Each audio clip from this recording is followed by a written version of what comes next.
ठीक है, इतना हाईलाइट करेंगे, इतना ही चीज़ें इम्पॉर्टेंट हैं। तो क्या क्या इम्पॉर्टेंट है? कुक्षी पाद वृषण श्वैथु उदर विपाटनम। फिर सेकंड लाइन में अधो गुरुत्वम वात वर्चो मूत्र संग श्याव अरुणत्वम। देन अपि च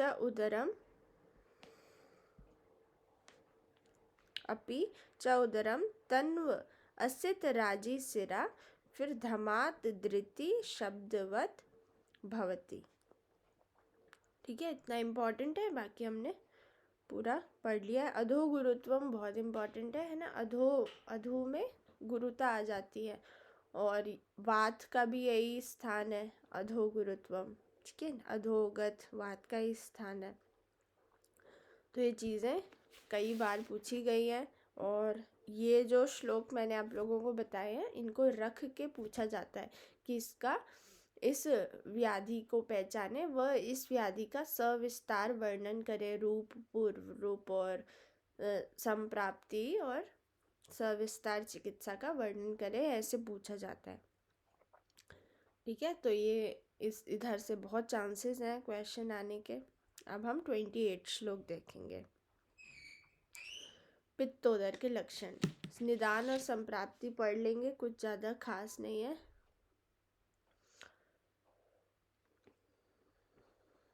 बस एक निदान थोड़ा आप लोगों को कंफ्यूज कर सकता है, तो वो मैं बता देती हूँ। 27 श्लोक नंबर में देखेंगे, सेकेंड हाफ में हाईलाइट करेंगे। निहंत्य आमाशय वहिनी जनयत्य उदरम तत्। ऐसे रख के हमें ऐसा लगेगा कि ये शायद आमाशय है, तो कफ का श्लोक है। ठीक है, तो ये थोड़ा कंफ्यूजिंग वाला हो सकता है, पर यहाँ पे आमाशय की अग्नि नष्ट हो जाती है, ऐसा बताया गया। ठीक है, तो अब लक्षण देखेंगे। पित्तोदर में कटु कास्यता ना, मृदु स्पर्श क्षिप्र पाकम। थर्ड लाइन में देखो, मृदु स्पर्श क्षिप्र पाकम च भवंती, ये सबसे इम्पोर्टेंट है। मृदु स्पर्श से हम ये कफज का टिक कर देते हैं। ठीक है, कटु कास्यता तो हाईलाइट करना ही है। सेकेंड लाइन में अपि उदरम नील पीत हरित हारिद्र ताम्र राजी सिरा वनद्धम। ठीक है, जहाँ भी मल्टी कलर्स आ जाए तुरंत बिना देखे पित्त टिक कर देना है। ठीक है, मृदु स्पर्श रहता है। ज्वर, तृष्णा, दाह, अतिसार, भ्रम, ये सारी चीज़ें भी रहती हैं। फर्स्ट लाइन में ही है, दाह, ज्वर, तृष्णा, मूर्छा, अतिसार, भ्रम। ठीक है, इनको व्याधियों को देखकर भी हम पित्त टिक कर देते हैं। कफोदर का लक्षण देखेंगे। मैम सेकंड लाइन में भी कुछ हाईलाइट करने बोली क्या? सेकेंड लाइन में वही सारे मल्टी कलर्स। ठीक है, नील पीत हरित हारिद्र ताम्र राजी सिरा वनद्धम। ठीक है, ऐसे कलरफुल रेखाएं दिखेंगी। ठीक है, और मृदु स्पर्श इम्पॉर्टेंट है। स्विद्यते क्लिद्यते भी याद रख सकते हैं। स्वेदन भी एक पित्त का लक्षण होता है, तो आई थिंक इसमें कुछ बहुत ज़्यादा डिफ़िकल्टी नहीं होगी। ठीक है, ये कॉमन सेंस से भी हम कर सकते हैं।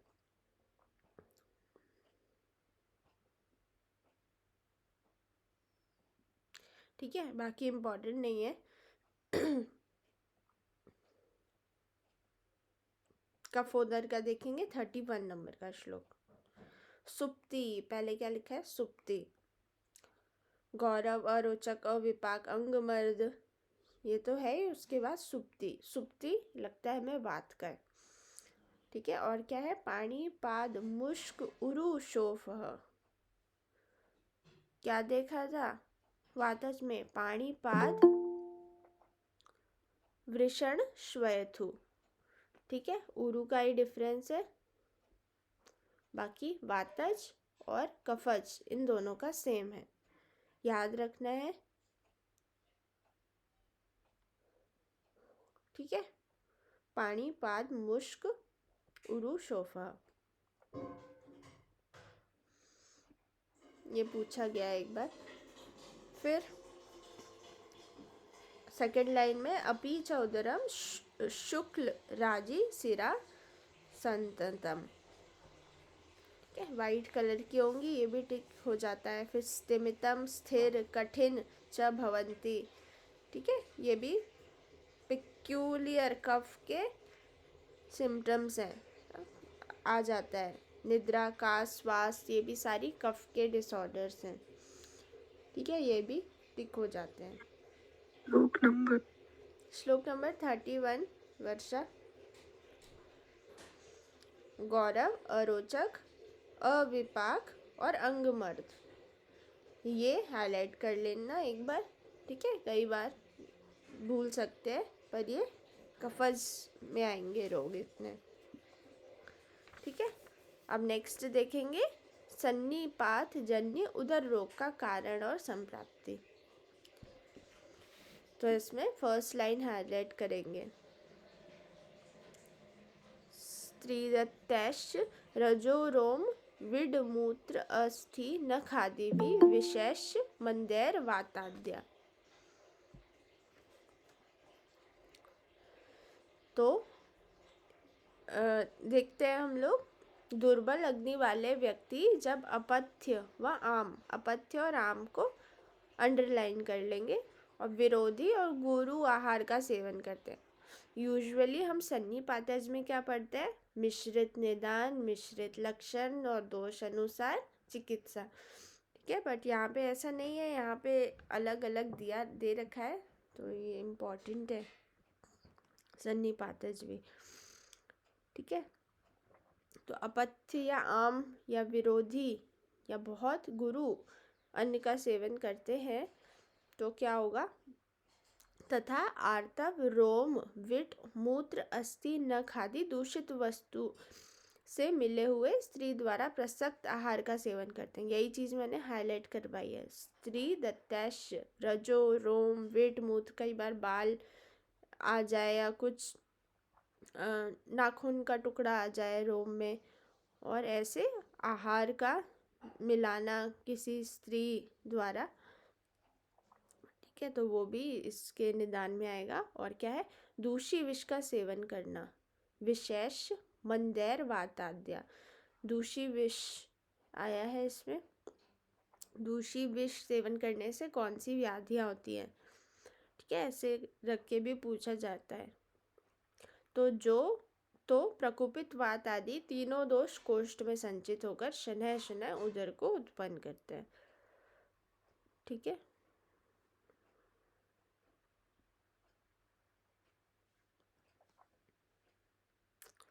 एक और चीज देखेंगे विमर्श में, 5वीं लाइन में है, आई थिंक आप लोगों की बुक में 4थी लाइन में हो सकता है, कि सुश्रुत ने इसके कारणों को विशेष रूप से स्पष्ट किया है तथा इसका नाम दूष्योदर रखा है, ठीक है।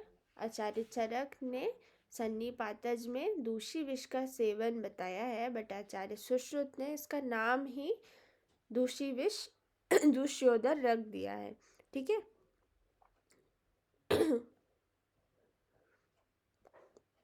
तो उसमें क्या श्लोक आता है, ये एक लाइन हाईलाइट कर लेंगे इसकी, स्त्रिश्यो अन्न पानम, स्त्री द्वारा पान या अन्न देना, नख लोम मूत्र विड आर्तव युक्तैर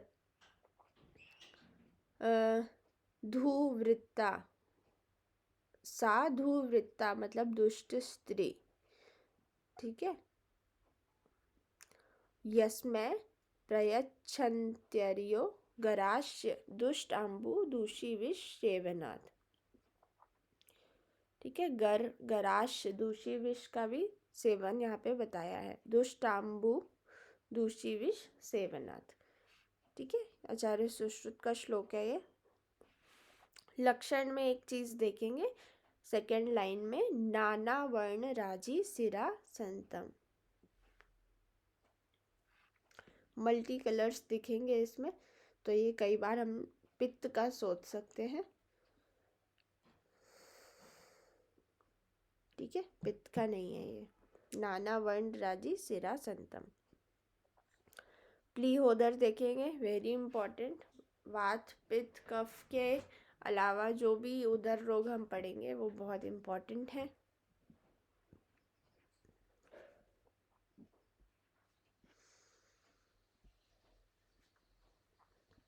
प्लीहोदर, इसकी लास्ट लाइन श्लोक नंबर 36 रेफरेंस है, इसको पूरा हाईलाइट कर लेंगे। तो प्लीहोदर क्या होता है? भोजन करने के बाद सवारी पर चढ़ना या सवारी पर न चढ़ते हुए शारीरिक चेष्टाओं को अधिक मात्रा में करने से जिसके शरीर में संक्षोभ उत्पन्न हो गया हो, अत्यंत व्यवाय, अधिक भार ढोना, अधिक पैदल चलना, वमन, अन्य किसी भयंकर रोग से शरीर के अत्यंत कृषित हो जाने पर उदर के हाईलाइट करेंगे। ठीक है, इसमें यही निदान है कि भोजन के बाद आराम करना है ना, सुखपूर्वक बैठना है। इन केस हमने कोई भी ऐसे मैराथन कर ली या व्यायाम कर लिया या भाग लिए ना, या कुछ ऐसा कार्य जिसमें हमारा बल यूज़ हो रहा है, तो प्लीहोदर डेफिनेटली होगा। अब हाईलाइट करेंगे। वाम भाग में रहने वाली प्लीहा, दक्षिण मतलब राइट, वाम मतलब लेफ्ट, अपने स्थान से च्युत हो जाती है, मतलब खिसक जाती है, हट जाती है, और रस धातु के बढ़ जाने से बढ़ा हुआ रक्त प्लीहा को बढ़ा देता है। ठीक है, खिसक भी जा रही है और साइज में भी बड़ी हो रही है, क्योंकि रस धातु के बढ़ जाने से रक्त प्लीहा को बढ़ा देता है। ग्रेवयार्ड ऑफ आरबीसी बोला जाता है। ठीक है, तो देखेंगे श्लोक में, वाम पार्श्व आश्रिता प्लीहा च्युत, नीचे खिसक जा रही है, स्थानात् प्रवर्तते, शोणित्वा रसादिभ्यो विवृद्धम विवर्धयेत्। ठीक है, सभी को याद रखना है, मैं पूछूंगी क्लास के एंड में, ध्यान से सुनेंगे सभी चीज़ें, क्योंकि नहीं है सभी के लिए, तो इसलिए बहुत ध्यान से सुनना है और जागृत अवस्था में रहना है। सभी लोग कैमरा ऑन करके रहेंगे। जिज्ञासा, आयुष, मधु, सुप्रिया, वर्षा, नैन्सी, रत्ना, मेघा, भाग्यश्री, सभी लोगों का कैमरा ऑन रहेगा, और भी जितने भी हैं सब ऑन रखेंगे अपना कैमरा। ठीक है, ताकि मुझे पता चले कि आप सब लोग जागृत हैं, स्वप्नावस्था को प्राप्त नहीं हुए हैं। Everyone will put on their camera. फटाफट से, फटाफट।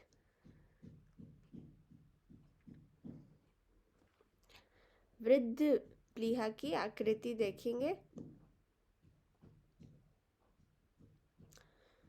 कठिनो अष्ठीले आदो। ठीक है, अष्ठीला एक रोग भी होता है, अष्ठीला को हम पर्याय भी मान सकते हैं। ठीक है, पत्थर का पर्याय, ऐसे हम कोरिलेट करेंगे इसको। तो प्लीहा स्पर्श में कठिन और अष्ठीला के समान होगी। जब हम उसका प्लीहा को टच करेंगे लेफ्ट हैंड साइड में, तो बहुत कड़क सा हमें पाल्पेट करने को दिखेगा, कुछ अनुभव होगा, काफ़ी कठिन गांठ जैसा। ठीक है, ये उसका एक परीक्षा हो गया। और क्या है? कच्छप संस्थान ना, कछुए की जो पीठ होती है वैसे हम लोगों को उतना कड़क ऐसे ग्लोब्यूलर सा दिखेगा। ठीक है, इम्पॉर्टेंट चीज़ें मैं बता रही हूँ सारी। और क्या है? यदि प्रारंभ में ही उचित रूप से चिकित्सा नहीं की गई तो उपेक्षा, यह रोग क्रम से कुक्षी, एरो बनाना जठर, फिर एरो बनाना अग्न्याशय को घेर लेता है, उदर में वृद्धि कर देता है। ठीक है, क्रमेण कुक्षी, देन जठर, देन अग्नि अधिष्ठान मतलब उदर, अग्नि का अधिष्ठान आमाशय, उदर रोग में ये वृद्धि करते हुए, जठर मतलब उदर ही है, ठीक है, कुक्षी के बाद उदर, उदर के बाद अग्न्याशय को घेर लेता है और उदर की वृद्धि कर लेता है। ठीक है, तो ये क्रम इम्पॉर्टेंट है, कच्छप संस्थान इम्पॉर्टेंट है, और कठिनो अष्ठीलेव आदो ये इम्पॉर्टेंट है। ठीक है, किससे रिलेटेड है ये पूछ सकते हैं, तो प्लीहा रोग से रिलेटेड है। ये स्पर्श परीक्षा में हमें आइडेंटिफाई करने को मिलेगा पेशेंट में। लक्षण देख लेते हैं।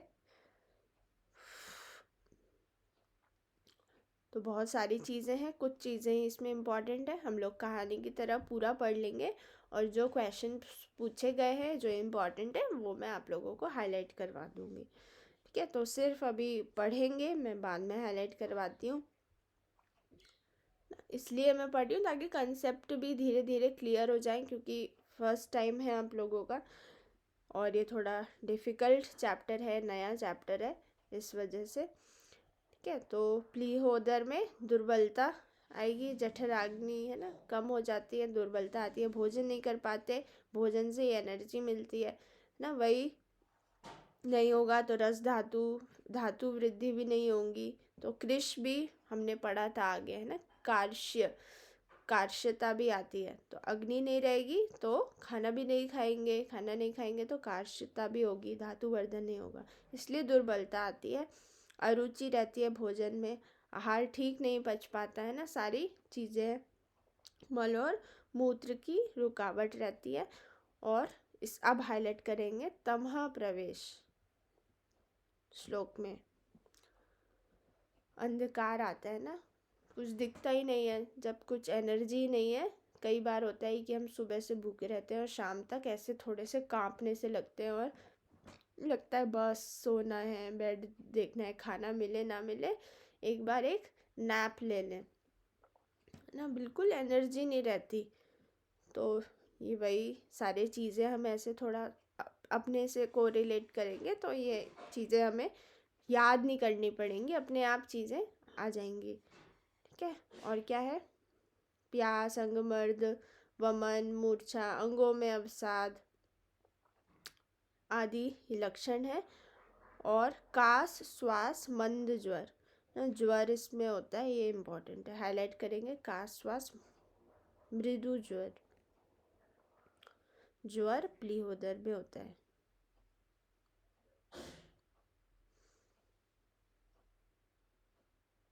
ठीक है, अब तीसरी लाइन में देखेंगे, नील हरित हारिद्र राजीव भवती।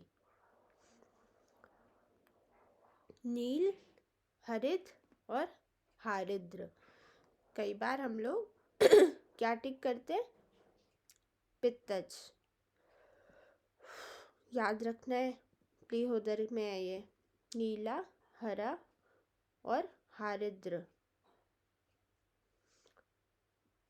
Blue, green, yellow, प्लीहोदर। ठीक है, और यही चीज़ें अगर दक्षिण देखो आगे, एवं एव यकृत अपि दक्षिण पार्श्वस्थम ना, इसी प्रकार यदि उदर के दक्षिण भाग में वृद्धि हो तो उसे यकृत वृद्धि कहेंगे। प्लीहोदर के जो कारण लक्षण औषध होते हैं वो यकृत में भी हम लोग अप्लाई करते हैं, इसलिए प्लीहोदर रोग में ही यकृत उदर का ही अवरोध समाविष्ट कर लिया गया है। ठीक है, तो दोनों चीज़ें हमने पढ़ ली हैं यहाँ पे।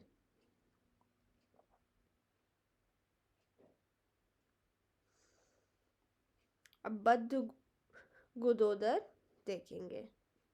आंत्र में ऑब्स्ट्रक्शन, इंटेस्टाइनल ऑब्स्ट्रक्शन होता है बद्ध गुदोदर में। ठीक है, ये सारी चीज़ें मैं आप लोगों से पूछूंगी कल। ठीक है, इंडिविजुअली सभी से पूछूंगी क्या निदान है, क्या चिकित्सा है, क्या चीज़ मैंने हाईलाइट करवाई है। ठीक है, थोड़ा चैप्टर भी बड़ा है, इम्पॉर्टेंट है, तो धीरे धीरे सब याद करते हुए चलना है। आंत्र ऑब्स्ट्रक्शन निदान देखते हैं इसमें। देखो, भोजन के साथ पलक का बाल, सिर का बाल यदि उदर के अंदर चला गया तो उससे गुदा का मार्ग रुक जाता है। ऑब्स्ट्रक्शन हो गया, खाना नीचे से कैसे जाएगा, मल जाएगा ही नहीं एक जगह इकट्ठा होते होते होते होते पेट बड़ा हो जाएगा। ठीक है। अथवा उदावर्त अर्श के मस्से या आंतों के सम्मूर्छन परस्पर एक के ऊपर एक चढ़ जाने के कारण गुद मार्ग के रुक जाने से प्रकुपित अपान वायु जठराग्नि का नाश कर देती है। मल पित्त कफ को रोककर उदर रोग उत्पन्न करती है। मल भी रुक गया, पित्त भी रुक गया, कफ भी रुक गया, सब रुक गया। ठीक है। तो वर्चः पित्त कफान रुद्धवा, सारी चीजें किस में रुक जाती है, बद्ध गुदोदर में रुक जाती है। और फर्स्ट हाफ में हाईलाइट करेंगे उदावर्तैस तथा अर्शो अभिन्न आंत्र सम्मूर्छनेन। उदावर्त अर्श और आंतों में सम्मूर्छन परस्पर। सम्मूर्छन मतलब हम इसको ससेप्शन से ले सकते हैं, इनटू ससेप्शन बोलते हैं, जिसमें हमें red colour, jelly red colour like stool मिलता है। इसमें मैं आप लोगों को बताती हूँ कैसा अपीयरेंस हम देख सकते हैं इसमें।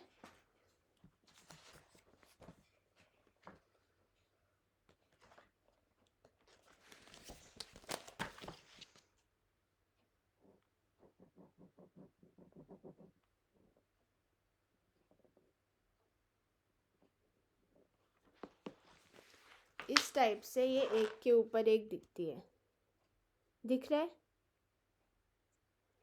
ये इंटेस्टाइन है पूरी, दिख रहा है जिज्ञासा। ठीक है। इस टाइप से एक के ऊपर एक इंटेस्टाइन चढ़ जाती है। ठीक है। इसको हम इनटू ससेप्शन बोलते हैं। इस टाइप का अपीयरेंस हमें मिलता है। इसको ही आंतों में सम्मूर्छन कहते हैं, सम्मूर्छन एनवा। ठीक है। तो ये याद रखेंगे। निदान क्या है, पक्ष्म और बाल। प्लीहोदर में निदान क्या था, खाने के बाद हेवी वर्कआउट, फिजिकल एक्सरसाइज करना। ठीक है। याद रखना है चीज़ें। लक्षण देखेंगे बदगुदोदर का। सामान्य लक्षण है स्टार्टिंग में ना, ये इसमें इम्पॉर्टेंट है सेकेंड लाइन में। अपी च उदरम मूढ़वातम, विषजन्य हमें लक्षण दिखते हैं। मूढ़वात रहती है क्योंकि जो उसका अनुलोम वाली गति है वो तो ऑब्स्ट्रक्ट हुई है, तो मूढ़ तो होगी। मूढ़ मतलब अपने नॉर्मल से अलग, जहाँ भी जाए उसे मूढ़ कहते हैं। जैसे मूढ़ गर्भ है, या सिर नीचे नहीं है, बच्चे का सिर नीचे नहीं है डिलीवरी टाइम पे, फिर कहीं भी हो, ऊपर नीचे दाएं बाएं तिरछा कहीं भी हो, उसे मूढ़ ही कहेंगे। ठीक है। फिर प्रकार बता रखे हैं आचार्य ने। और क्या है, मूढ़ स्थिर मारुतम नील राजी सिरा अवनद्धम राजिकम वा प्रायो नाभ्य उपरी गोपुच्छ वदन अभि निवर्तते। इतना पूरा हाईलाइट करना है।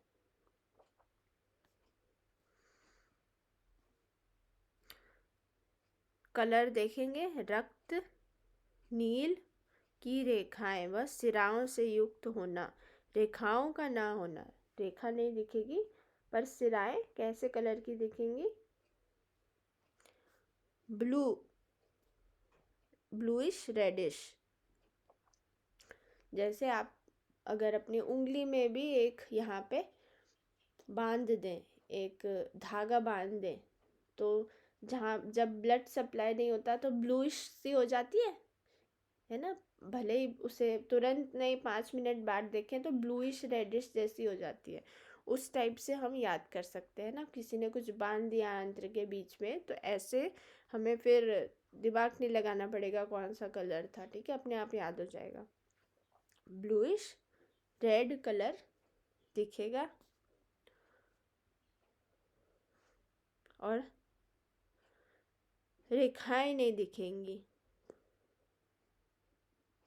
अराजिकम वा प्रायो, ठीक है।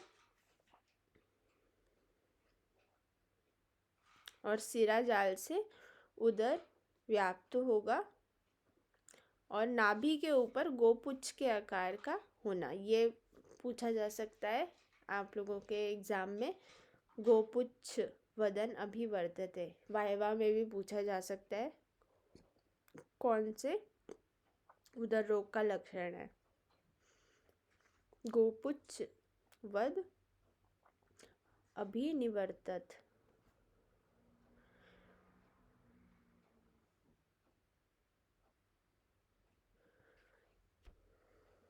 ठीक है, ये इम्पोर्टेंट चीज़ें याद रखेंगे।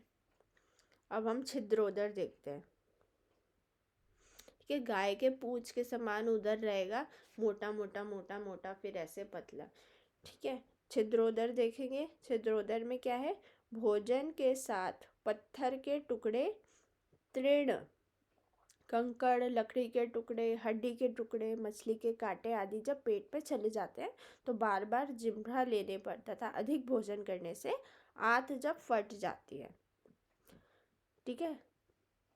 तो भोजन किया, भोजन के साथ कुछ ना कुछ ऐसा पॉइंटेड हो गया जिससे हमारे आंत्र में छिद्र हो गया, ठीक है।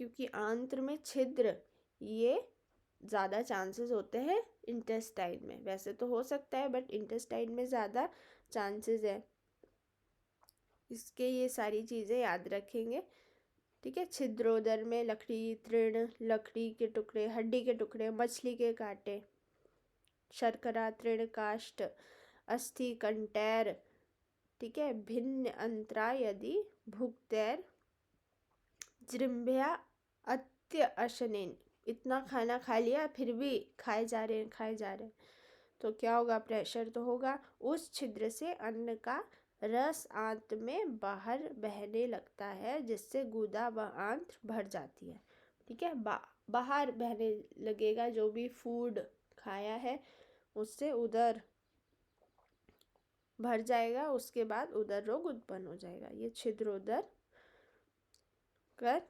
निदान व संप्राप्ति है।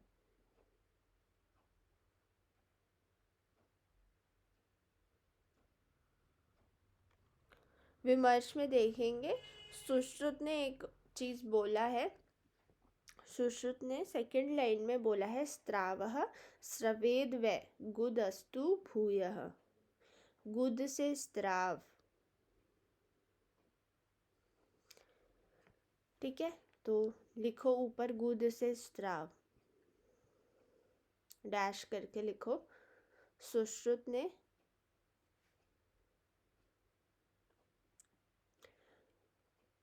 ये जो श्लोक है ये परिस्त्राव्य उदर का, लास्ट लाइन देखो, लास्ट लाइन, परिस्राव्य उदर वदंती, ठीक है। उन्होंने इसका दूसरा नाम दे दिया है, दूसरा नाम दिया है परिस्त्रावी उदर। चरक ने गुद से स्त्राव बोला है जलोदर में।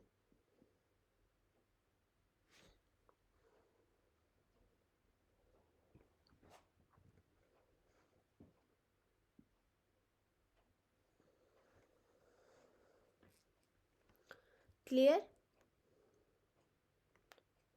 छिद्रोदर का लक्षण देखेंगे। नाभि के नीचे हुआ करता है, यह छिद्रोदर नाभि के नीचे हुआ करता है, ये एक इम्पॉर्टेंट चीज है, कहाँ हुआ करता है, ठीक है, हाईलाइट करना है।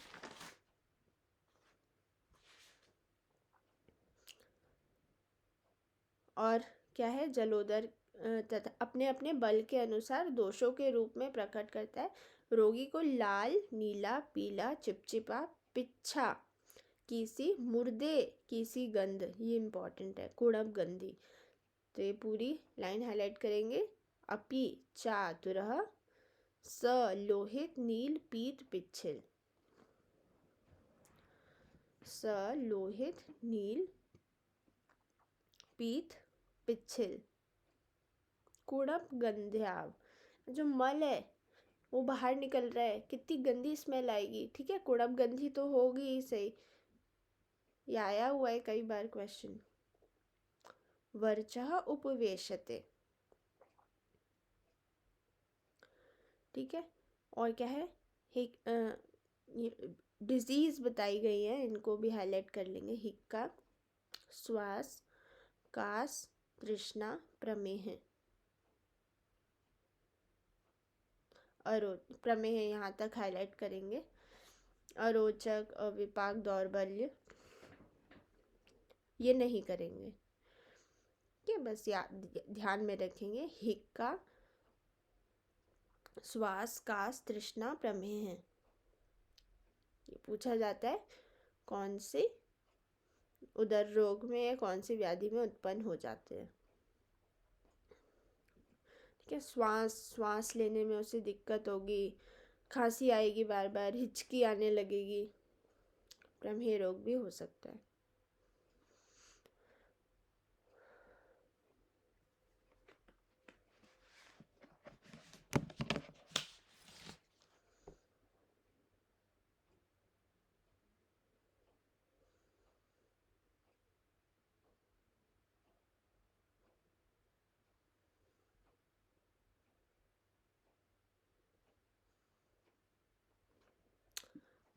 जो सुश्रुत का परिस्रावी उदर मैंने लिखवाया था उसके ब्रैकेट में क्षतोदर लिख देंगे।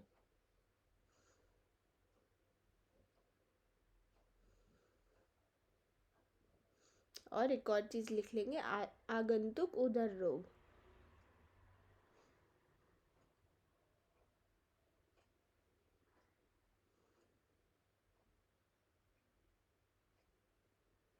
मैम क्या बोलिए, एक बार रिपीट कर दीजिए। सुश्रुत में जो मैंने लिखवाया था परिस्रावी उदर, उसमें क्षतोदर और आगंतुक।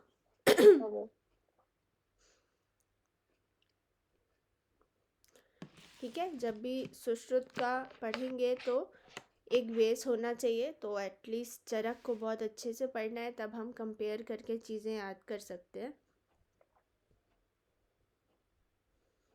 जलोदर देखेंगे, वेरी इम्पॉर्टेंट क्वेश्चन पूछे गए हैं इससे।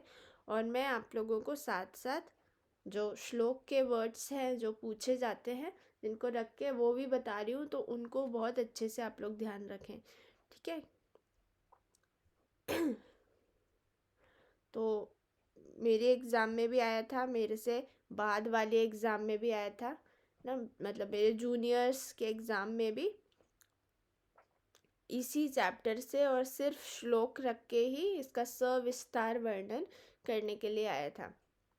तो इसका सबसे अच्छा तरीका होता है, क्योंकि बहुत सारा मैटर होता है, हमें ऐसा लगता है कि क्या लिखें और क्या छोड़ें ना। तो मैंने कैसे किया था, मैंने उसमें विशेष तौर पे पूछी तो सिर्फ चिकित्सा गई थी, बट हमारा फ़र्ज़ बनता है सिर्फ चिकित्सा पूछे तो एटलीस्ट हम कुछ ना कुछ बेसिक चीज़ें लिखें, ठीक है। थोड़ा बहुत निदान और लक्षण, संप्राप्ति, ये तो सब टेबुलर फॉर्म में ही लिखती हूँ मैं, तो इस टाइप से थोड़ा लिख के मैंने पूरा एक पेज में वात, पित्त, कफ और ऐसे पूरा प्लीहोदर, बदकुदोदर और ये जलोदर का विशेष तौर पे बड़ा पूछा था, तो ये मैंने पूरे एक टेबल के फॉर्म में लक्षण, निदान, लक्षण और ऐसे करके मैंने थोड़ा सा संप्राप्ति लिखा था एक ही लाइन में, मतलब एक 3-4 लाइन में एक टेबल के फॉर्म में मैंने इसे 2-3 कॉलम में कंप्लीट कर लिया था एक पेज में। उसके बाद फिर मैंने, क्योंकि एक पेज में वो बेसिक चीज़ें हो गई, दूसरे पेज में भेद हो गए, और फिर तीसरे पेज से कम हमें 6 पेज तो भरने ही होते हैं, कोई बड़ा लॉन्ग क्वेश्चन आता है, फिर मैंने चिकित्सा प्रारंभ की थी, ठीक है। तो ऐसे आप लोग लिखेंगे, क्योंकि अगर एक एक चीज़ ऐसे लिखेंगे तो इतना तो ना समय होता है और ना इतना टाइम होता है है ना। समय टाइम एक ही बात है, बट इतने पेपर्स भी नहीं होते है ना। हम एक ही चीज़ में 15-20 पेजेस नहीं लिख सकते, और इतना तो हमें याद भी नहीं होता। वो बात अलग है कि हम और दूर दूर लिख के या चीज़ों को रिपीट करके कर सकते हैं, तो उतना ही लिखें। तो सिर्फ उतना ही हमें याद करना है जितना हम लिख सकते हैं, ठीक है। इतना एक्स्ट्रा याद करना ही नहीं है, क्योंकि बहुत सारी अलग चीज़ें होती हैं, सिलेक्टेड चीज़ें ही पीजी में पूछी जाती हैं। तो ऐसा नहीं है कि हम सब पढ़ के और अच्छे से कर सकते हैं, हमारे कंसेप्ट ज़रूर क्लियर हो सकते हैं। तो एक बार तो एक मस्ट रीड होना ही चाहिए, विद विमर्श एक बार पूरी चीज़ें, एक सिंगल रीड तो होना चाहिए अगर आपके पास टाइम है। अदरवाइज़ जब भी नोट्स बनाएं तो पूरा ना लिख के बहुत ही सिलेक्टेड चीज़ें लिखनी चाहिए, जितना हम एग्ज़ाम में लिख कर आएंगे, ठीक है। तो ये चीज़ याद रखेंगे। कई बार ऐसा माइंडसेट होता है कि हमें इतना याद नहीं रह पाता है, 10 पेज लिखेंगे कम से कम 5 तो याद रहेंगी, है ना। तो उस टाइप से हम लोग नोट्स बनाते हैं कि अरे ये नहीं छोड़ना है, ये नहीं छोड़ना है, बाद में काम आएगा। बाद में वो नोट्स नहीं खुलते हैं, एक बहुत ही अलग सिलेबस होता है पीजी का, इतना टाइम नहीं रहता नोट्स से पढ़ने का। तो सिर्फ एग्ज़ाम पॉइंट ऑफ व्यू से आप लोग नोट्स बनाएं कि सिर्फ वो आपको पढ़ने हैं, आपको याद करने हैं, और exact first to end line बिल्कुल ऐसी रटी हुई होनी चाहिए, ठीक है। तो मुझे ऐसा लगता है कि वो बस उतना ही फोकस करेंगे, वरना हम लोग एक ऐसे माइंडसेट में रहते हैं कि चलो जो याद आएगा वो लिख देंगे, है ना। तो फिर हम इतने कंसंट्रेट होके पढ़ ही नहीं पाते हैं वो इतने 10-12 पेज के नोट्स जो रहते हैं कॉपी में, ठीक है। तो बहुत ही कम लिखना है, सिलेक्टेड लिखना है। जलोदर का कारण देखेंगे कि स्नेह पीने के बाद मंदाग्नि वाले पुरुष या दुर्बल या अत्यंत कृश व्यक्ति मात्रा में अधिक जल का सेवन करते हैं। जठराग्नि नष्ट हो जाती है। तो इसमें क्या है, कोई भी स्नेहपान किया और खूब सारा जल पी लिया। स्नेह पीतस्य मंदाग्नि क्षीणस्य अति कृशस्य वा। पहली बात तो मंदाग्नि में स्नेहपान बताया ही नहीं है, इसलिए मैंने सबसे पहले क्या बताया था आयुष, क्या करवाते हैं दीपन गुड, ठीक है। तो इसलिए जलोदर हो जाता है। मंदाग्नि वाले पुरुष ने स्नेहपान किया और खूब सारा जल पी लिया, तो पाचन तो होगा नहीं, क्योंकि जलपान तो बताया है, उष्ण जल बताया है, बट विधान है जल पीने का, ठीक है। तो क्या होता है, फलस्वरूप क्लोन नलिका में रहने वाली वायु और स्रोत में रुक जाने से जल मिश्रित कफ, ये दोनों जलीयांश की उदर में वृद्धि कर देते हैं, उससे उदर रोग होता है। इसको हम दकोदर भी कहते हैं, ठीक है। डैश करके जलोदर दकोदर भी लिखेंगे।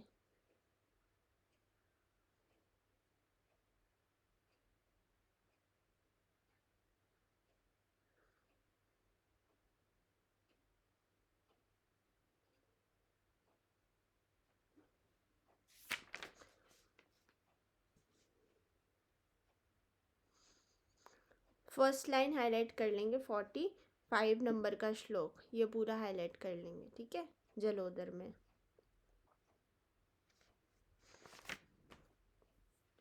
लक्षण देखेंगे जलोदर के।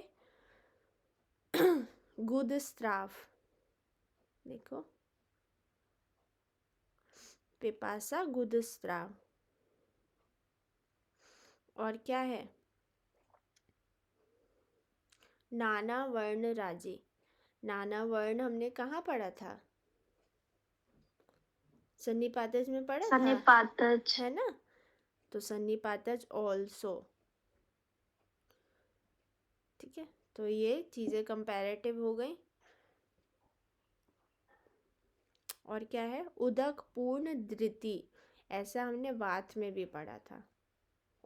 वात टू, TOO टू करके या ऑल्सो करके भी लिख सकते हो, ठीक है।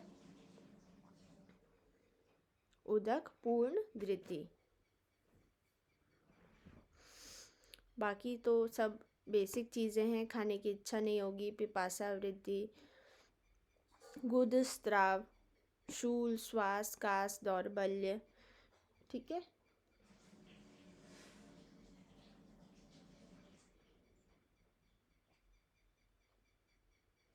ये दो चीज़ें ही इम्पॉर्टेंट हैं। हिंदी में देखेंगे कि पेट के एक पार्श्व पर हाथ रखें और दूसरे पार्श्व पर अंगुली में ताड़न करें तो दूसरे हाथ में तल प्रदेश में तल तरंगे का अनुभव होता है। फ्लूइड थ्रिल इसको बोला जाता है। इस टाइप से हम लोग करते हैं तो ऐसे वेव टाइप दूसरे तरफ हमें फील होता है।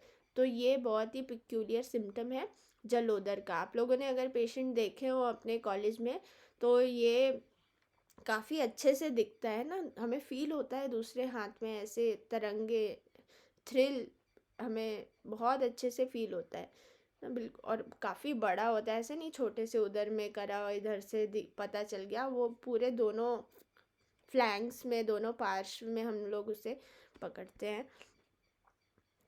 ठीक है, अगर किसी ने किया है तो वो ज़रूर बहुत अच्छे से समझ पाएगा और बहुत इजीली दिख जाता है ये एसाइटिस वगैरह पेशेंट आते हैं उस पर। ठीक है, असाध्य होता है ये। माधव निदान ने इसको दकोदर बोला, दकोदर कीर्यतो निबोधः।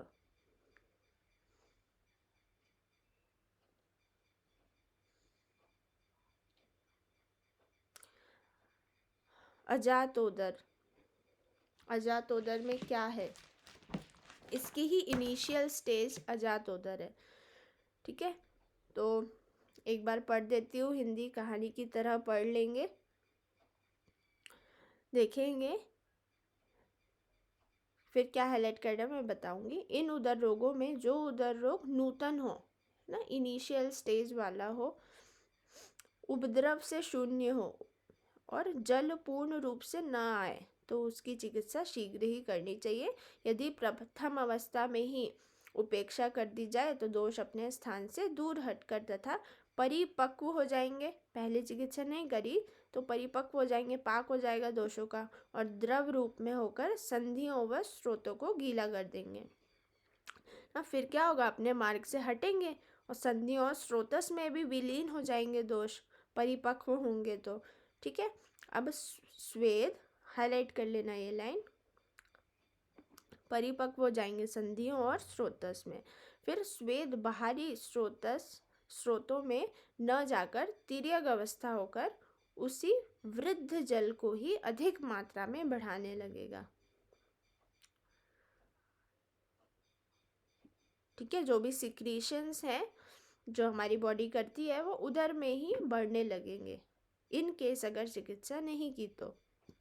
इस प्रकार जल के अधिक बढ़ जाने से पहले उदर में पिच्छा के समान झाग की उत्पत्ति होगी।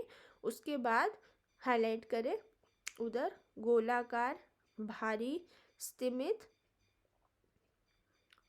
गीला गीला सा रहेगा और ताड़न करने से शब्द रहित, स्पर्श शब्द रहित, खाली होगा तो ही शब्द आएगा। ठीक है, जैसे बैलून में हम मारते हैं तो तभी शब्द आता है, अगर पानी भरा है तो शब्द नहीं आता। ठीक है, तो पानी भरा है उधर में तो शब्द नहीं आएगा अगर हम ताड़न करेंगे। स्पर्श में मृदु होगा, कोमल रेखाएं होंगी, सिराओं से शून्य उदर होगा। हाईलाइट करेंगे श्लोक चौथी लाइन में, गुरु स्तिमितम, गुरु स्तिमितम अकठिन अशब्दम, अकोठित अशब्दम, मृदु स्पर्शम, अपगत राजी, क्रमांतम, नाभ्य एव ऊपर सर्पति। ये लक्षण सर्वप्रथम नाभि प्रदेश में उत्पन्न होकर ऊपर की ओर शनय शनय बढ़ते हैं। ठीक है, नाभि के नीचे से होकर ऊपर की ओर बढ़ते हैं। ये लक्षण सर्वप्रथम नाभि प्रदेश में उत्पन्न होकर ऊपर की ओर शनय शनय बढ़ते हैं। इसके बाद उदर में जल की उत्पत्ति होती है और उदावरण कला में जल स्पर्श रूप में प्रतीत होता है। उदर में जल संचित होने पर निम्न लक्षण है। कौन कौन से लक्षण है श्लोक में हाईलाइट करेंगे। कुक्षेर अति मात्र वृद्धि, सिरांतर धान गमनम।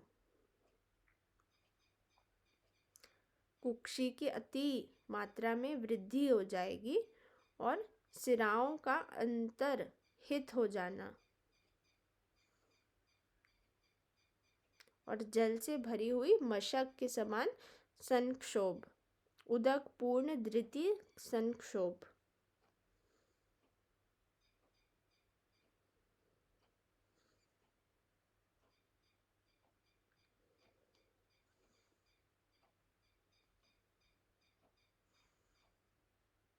ठीक है, इतनी चीज हाईलाइट करनी है लास्ट में।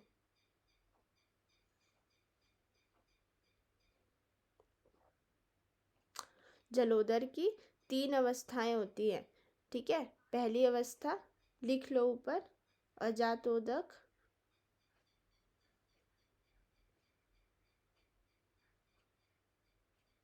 सेकंड पिच्छोत्पत्ति।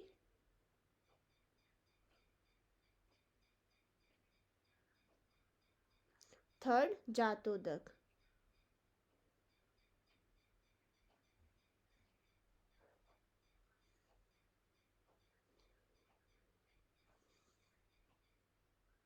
मैम रिपीट कर दीजिए। फर्स्ट अजातोदक, सेकंड पिच्छा उत्पत्ति और थर्ड जातोदक। एक बार मैं ये पढ़ दूंगी, पहले हम लोग देखते हैं असाध्य जातोदक के लक्षण।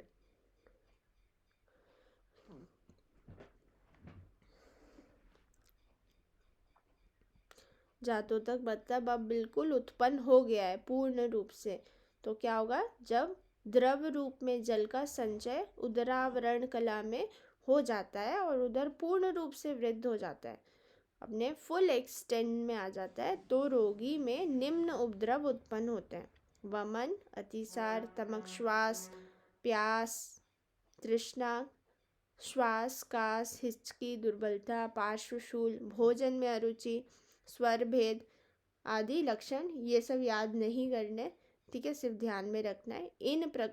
इस प्रकार उपद्रव से युक्त उदर रोग से पीड़ित रोगी को अचिकित्स्य माना जाता है। उपद्रव याद नहीं करने, इम्पॉर्टेंट नहीं है। ठीक है, वरना ऐसा लगेगा हम क्या क्या याद करेंगे, सब एक जैसे ही लगते हैं। ये इम्पॉर्टेंट नहीं है।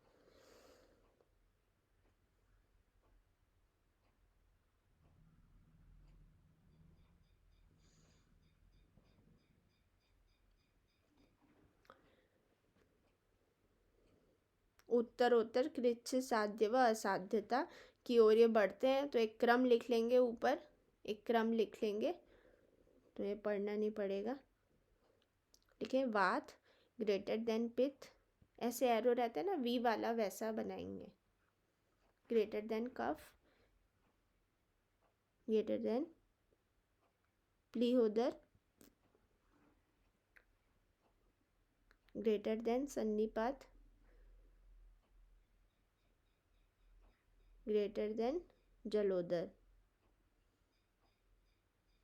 देखते हैं, वातोदर, प्लीहोदर, कफोदर, पित्तोदर, कफोदर, प्लीहोदर, सन्निपातोदर और जलोदर की उत्तरोत्तर कृच्छ साध्यता वैद्य को समझानी चाहिए।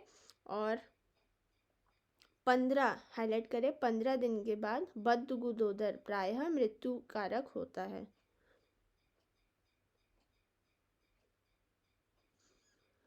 ठीक है, 15 दिन के बाद मृत्यु कारक है। और उदर रोग में जल आ जाने के बाद सभी जलोदर और छिद्रोदर रोग प्रायः मृत्यु कारक होते हैं।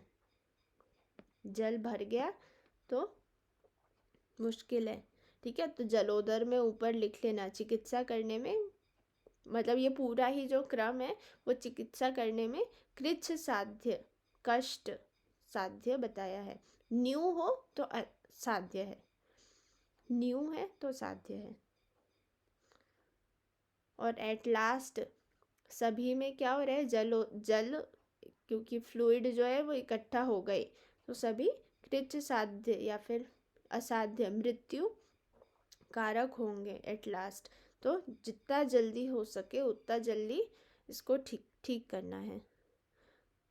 मृत्यु कारक और असाध्य लिख के डैश कर दो, छिद्रोदर, बद्धगुदोदर और जलोदर लिख लो साइड में।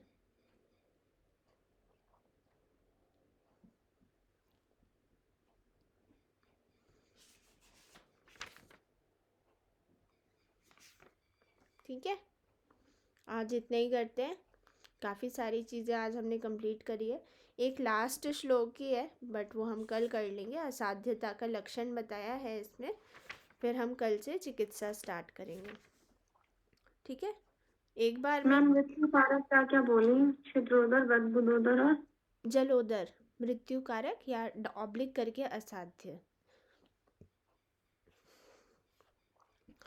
तो ये श्लोक पढ़ना नहीं पड़ेगा, है ना। 50 और 51 ये चीज़ें आप लोगों ने लिख ली हैं। ठीक है, तो एक बार मैं पढ़ रही हूँ सिर्फ अच्छे से सुनेंगे। जलोदर पढ़ रही हूँ मैं, ठीक है, इन शॉर्ट पढ़ रही हूँ, एक बार पता चल जाएगा। आगे हम और पढ़ेंगे पिछा उधर, है ना, तो इजी रहेगा। तो सिर्फ सुनेंगे अच्छे से।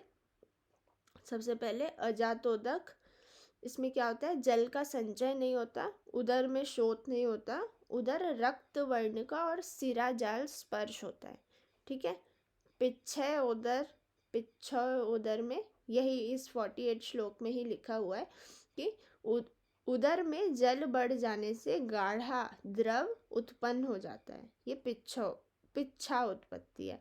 फिर जातोदा क्या है, उदर की अत्यंत वृद्धि, सिरांतर्धानम, जल में भरी मशक के समान संक्षोभ व स्पर्श से जल का ज्ञान, सभी उदर रोगों की अंतिम अवस्था दकोदर है। ठीक है, तो यहाँ इसी में तीनों अवस्थाएं बताई गई हैं। अलग से तो नहीं पूछा जाता, आप एक में ही लिख सकते हैं। ठीक है, बाकी ये चीज़ें हैं, और अगर उपेक्षा कर देंगे तो ये असाध्यता की ओर बढ़ती जाएंगी। कल से हम लोग चिकित्सा करेंगे। चिकित्सा भी इसकी थोड़ी बड़ी है उधर रोग की। ठीक है, तो काफ़ी इम्पॉर्टेंट है ना, अलग अलग बताई हुई है। तो मैं तो यही सजेस्ट करूँगी आप लोगों को कि जितना आज हमने पढ़ा है उसको अगर रिवीजन हो जाए तो बहुत अच्छी बात है, और थोड़ा और टाइम हो तो एक बार टेबल के फॉर्म में लिख भी लें। ठीक है, बाकी एक बार रिवीजन हो जाए तो उतना मोर देन सफिशिएंट होगा।